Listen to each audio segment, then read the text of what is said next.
আসসালামু আলাইকুম। Dolly's kitchen easy রেসিপিতে সবাইকে স্বাগত। আপনারা কেমন আছেন? আশা করি ভালো আছেন। এভাবে বেগুন দিয়ে গুঁড়া মাছ রান্না করলে খেতে দারুণ লাগে। আজ আপনাদের দেখাবো বেগুন দিয়ে গুঁড়া মাছের চচ্চড়ি রান্না। গুঁড়া মাছ ও বেগুন কেটে ধুয়ে নিয়েছি। কড়াই গরম হয়ে গেছে, পরিমাণ মতো তেল দিয়ে দিলাম। তেল গরম হয়ে গেছে, এখন আমি পেঁয়াজ কুচি দিয়ে দেবো। পেঁয়াজ লাল করে ভেজে নেব। আমার লাল করে ভাজা হয়ে গেছে, এখন আমি রসুন বাটা দিয়ে দেবো 1.5 চামচের মতো। রসুন আর পেঁয়াজটা ভেজে নেব।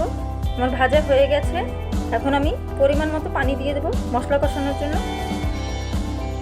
আমি 1 চামচের মতো হলুদের গুঁড়া দিয়ে দিলাম, 1.5 চামচ মরিচের গুঁড়া দিয়ে দেবো, 1 চামচের একটু বেশি ধনিয়ার গুঁড়া দিয়ে দিলাম, আর স্বাদ মতো লবণ দিয়ে দেবো।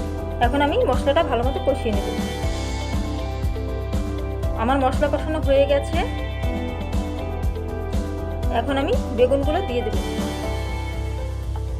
বেগুনগুলো আমি ভালো মতো কষিয়ে নেব। এখন আমি 3-4টা কাঁচামরিচ দিয়ে দেব। আমার কষানো হয়ে গেছে, এখন আমি গুঁড়া মাছ দিয়ে দেব। এখন মাছ আর বেগুন কষিয়ে নেব। আমার কষানো হয়ে গেছে, এখন আমি পরিমাণ মতো পানি দিয়ে দেব।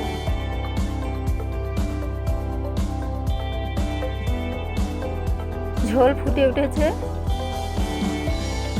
আমি এখন ধনেপাতা কুচি দিয়ে দেব। আমার রান্না হয়ে গেছে, এখন আমি হালকা নাড়াচাড়া দিয়ে নামিয়ে নেব। রেডি হয়ে গেছে বেগুন দিয়ে গুঁড়া মাছের চচ্চড়ি। এটা দেখতেও যেমন সুন্দর হয়েছে, খেতেও দারুণ হয়েছে। আপনারা একবার বাসায় এভাবে রান্না করে খেয়ে দেখবেন। আমার ভিডিওটা যদি ভালো লাগে তাহলে লাইক, শেয়ার, সাবস্ক্রাইব করে দেবেন। আল্লাহ হাফেজ।